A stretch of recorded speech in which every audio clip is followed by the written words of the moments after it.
Alors aujourd'hui, on se penche sur un document qui fait pas mal de bruit à Saint-Cyprien. C'est ce qu'on appelle un bilan citoyen, en gros un rapport assez critique publié par un groupe d'opposition. Leur but, passer au peigne fin 17 ans de mandat du maire actuel. Ils présentent ça comme une réponse au silence de la municipalité sur son propre bilan. Et dès le début, ça met les pieds dans le plat. La phrase est percutante. Ce bilan, le maire n'a pas osé vous le présenter, nous le faisons pour lui. Voilà, le ton est donné. La mission qu'il se donne est claire, combler ce qu'ils perçoivent comme un vide démocratique après quasiment 20 ans avec la même équipe à la tête de la ville. L'idée, c'est clairement de demander des comptes. Bon, allez, on rentre dans le dur. Le premier grand chapitre de leur critique est construit sur une image qui part à tout le monde, celle de la carte postale. Vous voyez le genre? Saint-Cyprien, le soleil, la plage l'été. Sauf que d'après ce document, derrière cette belle façade, il y aurait une toute autre réalité. Une ville qui, le reste de l'année, serait en plein déclin, aussi bien social qu'économique. Ce que les auteurs expliquent, c'est que la vraie vie à Saint-Cyprien, ce serait une ville qui baisse le rideau d'octobre à mai. Une sorte de ville fantôme. D'après eux, les efforts pour redynamiser tout ça ne seraient que de la poudre aux yeux. Un simple coup de peinture sur une commune qui s'essouffle. Pendant que, toujours selon eux, les villes d'à côté, elles, continuent d'avancer. Et là, ils sortent un premier chiffre qui frappe fort. 25%. Ce serait le taux de chômage en 2024. Le document insiste bien là-dessus. Ce serait l'un des plus hauts de tout le département. C'est présenté comme un véritable signal d'alarme, un voyant rouge que la mairie, d'après les auteurs, choisirait d'ignorer. Dans la foulée, un autre chiffre vient enfoncer le clou sur le plan social, un taux de pauvreté de 21,2% en 2025. Ce qui est intéressant dans leur démarche, c'est qu'ils mettent ce chiffre en opposition directe avec l'image de stations balnéaires un peu cossues de la ville. Un contraste saisissant quand on pense que ça concernerait plus d'un habitant sur 5. Le tableau qu'ils peignent ensuite, c'est celui d'une ville qui prend de l'âge, mais sans que les jeunes prennent la relève. Pourquoi les jeunes partiraient? Eh bien, le document liste plusieurs raisons. Pas assez de boulot stable, des loyers trop chers, des transports en commun qui ne suivent pas et une vie culturelle qui tombe à plat dès que les touristes sont partis. Bref, l'image d'une véritable fracture entre les générations. Ok, on change de chapitre. On passe au deuxième acte, si on veut. Et là, ça touche directement au porte-monnaie des habitants. L'argument est simple, et il est censé parler à tout le monde. On paierait plus pour avoir moins de services en retour. Ce graphique, il résume assez bien le cœur du problème selon l'opposition. On y voit des augmentations assez nettes, des impôts et des factures. Par exemple, plus 31% sur le prix de l'eau. Et surtout, regardez bien, une explosion de 56% sur la taxe d'habitation. C'est une sacrée augmentation quand même. La question que pose le rapport, c'est « mais où va tout cet argent ?»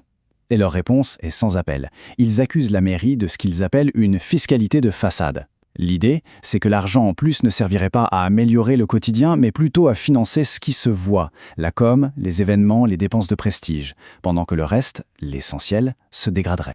En clair, selon l'opposition, les habitants paieraient pour une ville vitrine. Une ville qui soigne son image, avec des projets qui rendent bien en photo, mais qui serait temporaire et qui ne réglerait pas les vrais problèmes.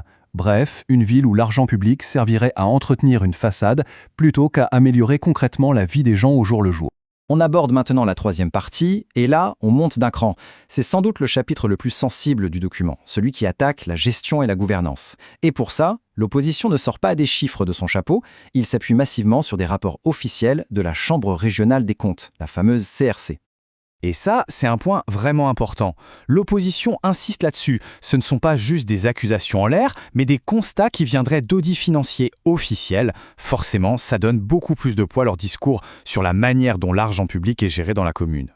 Alors, premier gros chiffre avancé en s'appuyant sur un rapport de la CRC, 1,5 million d'euros. Ce serait le montant de rémunération qui aura été versé sur 12 ans et jugé irrégulière.